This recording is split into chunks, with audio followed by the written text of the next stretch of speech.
Hello, Content Coffee Break community.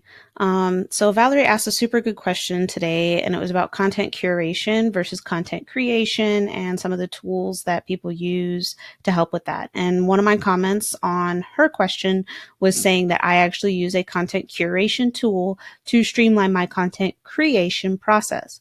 Now, keep in mind, pretty much anything you'll find on the internet, the way we write stuff, like you feel like you're writing original content, but most of the time we like, unless it's your opinion, you're sourcing your facts and everything. The only thing that's really super original is like original research. So these will be like those big surveys that like HubSpot and stuff will do, and they'll release their 2018 content marketing status or something like that. I can't even remember what it's called, but that's like the big research project. And so bigger companies will do that like once per year. But otherwise, we're all kind of in different forms curating different content. And so what makes some content curation really good is when you pull from a lot of other really good sources and you bring it all together. And that's what makes people want to go to your blog, is that they know they can trust you. Like, look at all these great sources that you use. And eventually what happens is they don't even worry about where it's coming from, because now you're considered the authority. Kind of see how that works. But yeah, so I mentioned that I use a content curation tool for my content creation, and there was some interest, so here we are with this video. So the program I use is called Kudani Cloud, and they actually make a whole suite of tools. I also use their program called Designer to make all of my ebooks and lead magnets and stuff. Makes it look really professional, really lovely. So if you guys have any questions about that, I can show you that one too another time. So this is for my hobby blog, because I live on 2 acres in Crownsville, and we have chickens, and we're going to have goats later this year, and I have big plans for a garden, like little mini orchard and stuff. So this is my hobby blog for that, and I have this all set up here. So in Kudani, I can connect my Facebook page, I can connect my WordPress site, and I can connect my MailChimp, but I can also connect Twitter and LinkedIn and Infusionsoft and Campaign something. I can't remember what it's called. But there, yeah, so there's a lot of different things you can connect to it. And then also you can create blog templates, which is pretty cool. I create templates for my newsletters, so they would look really nice, and I can send for all the things that I can connect. I can send directly from Kudani, which saves me time and logging in and all this stuff, which doesn't sound like a big deal, but when you have to do this a lot, when this is your profession, like when your job this is your chosen job, you write blog posts for people, or you write newsletters, email newsletters, or you do social media, connecting these things and being able to publish direct search. So I can do keyword research, I can search, I can find photos and edit photos. Oh, I'll have to show you guys the photo editor. It's so awesome. But anyway, so basically, like, I searched apple tree diseases, but let's look at how I can do my keywords. So yeah, so let's say keyword analysis. Let's look apple tree diseases. I do a search, which I kind of already did, but now you can see that I know, okay, apple tree diseases gets a decent volume. The competition is pretty low, and it trends. Obviously, it seems, so these are months. It trends in the summer. So right now ish is a decent time to write a blog post about apple tree diseases. And the reason I forgot to say, the reason why I chose apple tree diseases is because I have an apple tree out in my front yard that the previous owners planted, and all the leaves fell off. All the leaves fell off, and like the little apples and stuff. And I don't know what's wrong with it, because I've never had an apple tree before. So that's kind of how I use my blog, is I'm like, oh, I have this problem. Let me research it. And then I can post what I research, and other people, get benefit from it. So yeah, so right now is not a bad time to write a post about apple tree diseases. If I write it now, then that means next year I can reshare it just as more people are starting to search on it, and that should generate a lot of really good traffic for me. So even if you're late on something based on the keyword analysis, don't feel bad. Doesn't mean you shouldn't publish it. And then I think it's actually a crabapple tree that we have in my front yard. So that will be a secondary keyword that I include. So that's always good.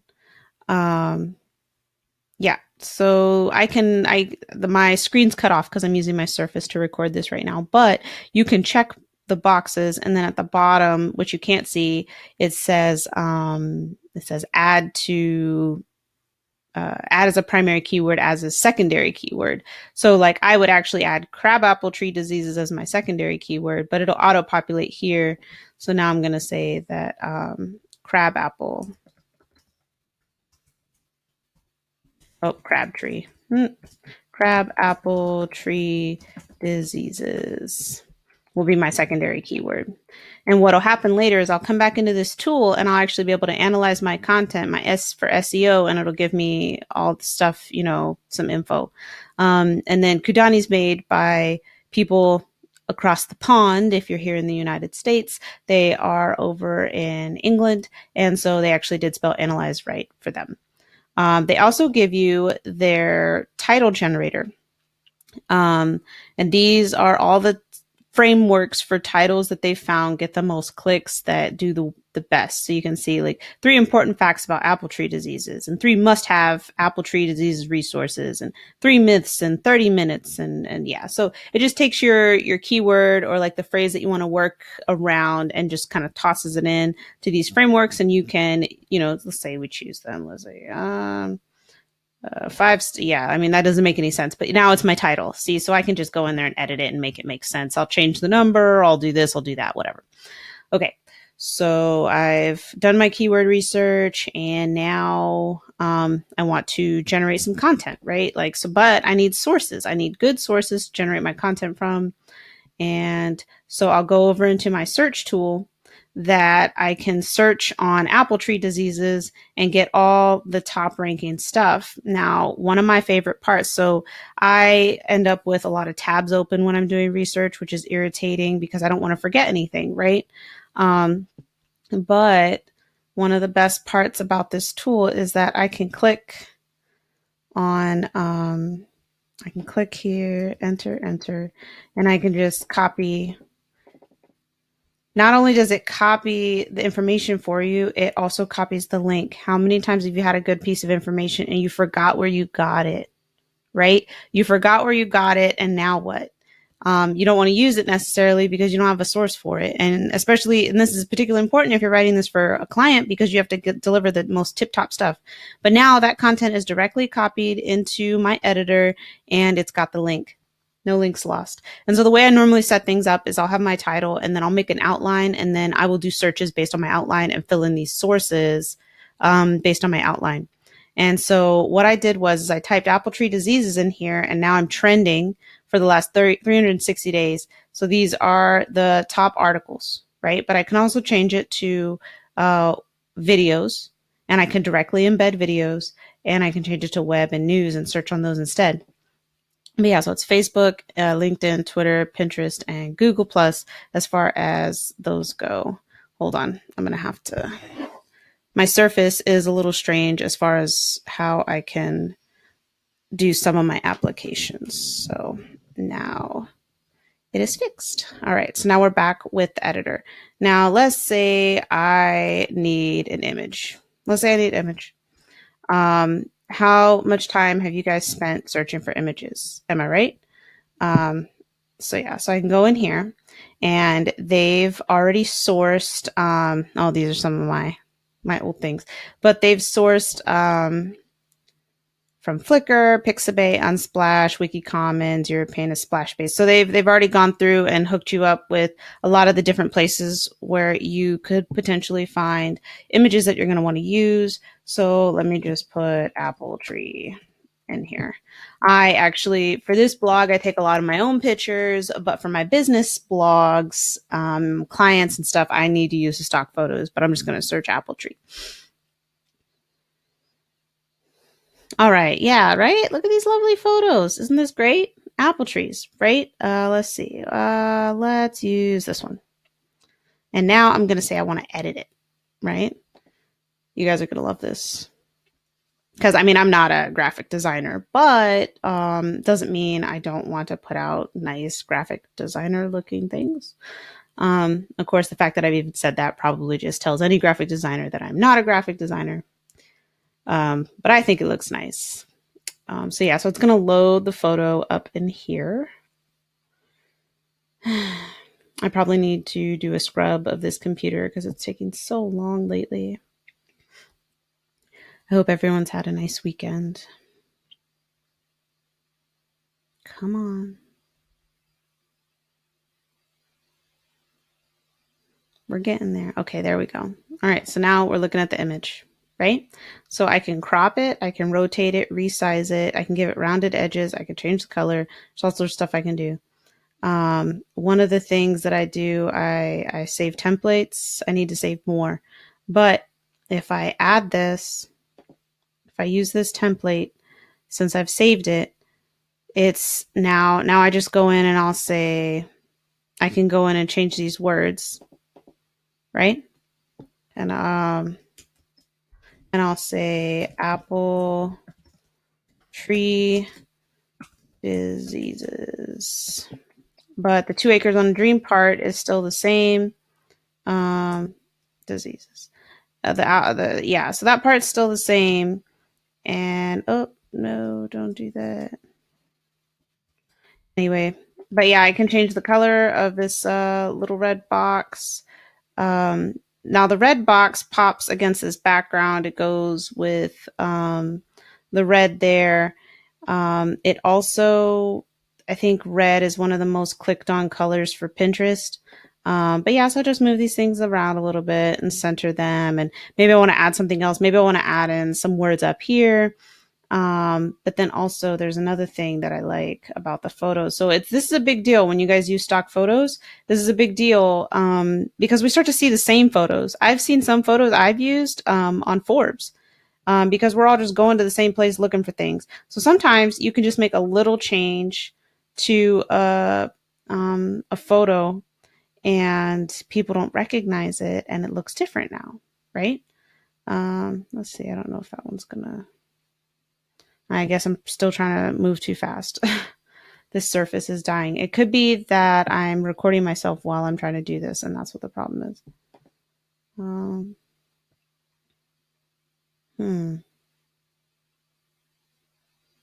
I should have just recorded this on my Chromebook. It's so much faster. Yeah, okay. So now that's dying. That's cool. Oh, maybe we're back. Okay, so yeah, so that's Brennan. But Brennan's not super strong. But let's try cross-processing. It's not cross-processing, going to take a second. But the filter, so the big thing is that, so you'd make one small change to the photos, but like with the filters and stuff, and it can kind of help it seem like it's a different photo, which means people aren't going to recognize it. And so they're not paying attention to the fact that they've seen this photo before versus paying attention to the fact that, hey, you wrote this awesome blog, so let's pay attention to that instead. I like doing the more dramatic ones, especially for like, if you're talking about the opposite of something, that can be super helpful. Okay. So yeah. All right. Sorry. Oh, no, it's happening. Yay. See, look how much different that photo looks. But I mean, it's the same photo, but it looks slightly different. And that's pretty exciting. Right. And so, but yeah, so that's the photo sharing or photo editing and stuff. And I'm pretty sure that the problem here is that, again, my computer screen is too short because I should be able to just save this and be done with it. But anyway, could be right here because everything is long and squished and stuff. Anyway, so yeah. So I'll just close this. But yeah, so that's the image editor and I love it a lot. And so what I'll do is I'll take each section, like, so say I've got my outline and I'll go above it and I'll type the information, you know, and then I can go to this link and then I can link it to my information in here, or I can leave the title there. I can do things, and maybe I want this whole thing and now it's going to be a block quote. You can do all of your formatting here. If you click advanced, then you get like the nice big spreadsheet there of all the things. And then let's say you're done. Because it's linked up with my blog, I can select my categories. I can put in my meta description, my tags. I can schedule it for publishing. So maybe I don't want it to publish tonight at 8:30. I want it to publish tomorrow. And I can, so what I normally do is I'll save it as a draft and then go over to WordPress and do some final touch-ups, particularly with my Yoast SEO tool. just because I'm gonna have to go do that anyway when I go check my stats and stuff. I like to make my little Yoast tool green, or green if I can, or whatever. But I could also choose to just directly publish it, and that's fine too. The reason why I'll save as a draft is because they don't have the option to edit your URL in the tool. It could be the other curation tools, they let you do that, but I always edit my URL to optimize for the keyword and not necessarily the title, because it doesn't need to be that long title.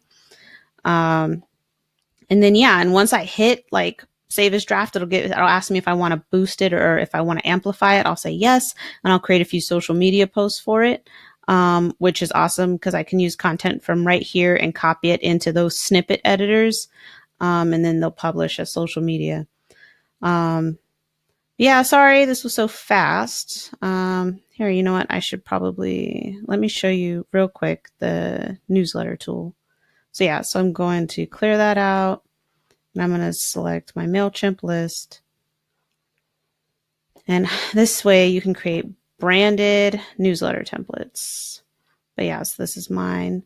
And so I've got it set up. It was really easy. It's drag and drop, top blog post of the week, top Instagram post of the week. And then this is where I feature 3 articles that I've read throughout the week for my newsletter list to read. But yeah, so you can do a lot of awesome things with all of their different, and you can use these for blog posts too. I just don't like to be as restricted. But yeah, you can drop these in for your blog posts or your newsletters or whatever. And you just change the options. But anyway, I feel like I've probably dragged this on long enough, and I'm sure that I'm going to realize that I forgot something that I would have wanted to show you, but I think I've got most of everything. I would love to know I'd like to know if you feel like you understand how you can use this for creation and make really awesome content and how it would streamline your process. I want to point out that, look up here. There's one tab open, and it's my content curation tool. When I write a blog, I'll have like 10 or 15 things open, tabs. Too many open tabs makes me stressed out. The fact that I can have one tab open and do pretty much everything I need to do, it's such a relief. It's very calming during, this kind of creation period for me. And then, for me, I can set it up for different clients. And I can set it up. I can create accounts for me or for whoever, for people I want to work with me or work on, content with me. I can create accounts for them, and they can go in and do this stuff. I didn't even show you the calendar. I'm terrible.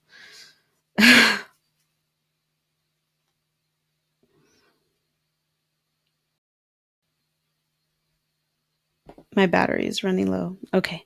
But yeah, so here's the calendar too. I can set tasks for other people or for myself. I can base it off of the buyer stage, the persona, but you can see here I've got things scheduled for my Facebook page, and then I can also schedule blog posts and email newsletters and all that good stuff. Okay, I'm sorry, but that was the last thing I wanted to show you. So yes, so please let me know what you think of this. Like, how would you feel about having this sort of tool? What do you think of it? If you have experience using other content curation tools, I'd be interested in hearing that. I'm sure everybody in the group would be interested in hearing that. Kudani works for me. It might not work for you. Maybe you want to use something else. And what's really important is that you streamline and automate your processes as much as possible to make you more efficient as a writer. The more efficient you are, the more time you have to use, the more productive you can be. All right, guys. So this was me, Ruthie, doing just a quick rundown of Kudani Cloud as a content curation tool and a content distribution tool for your social media, email, and blogs. So please let me know what you guys think in the comments for all those things that I already said. All right, good night.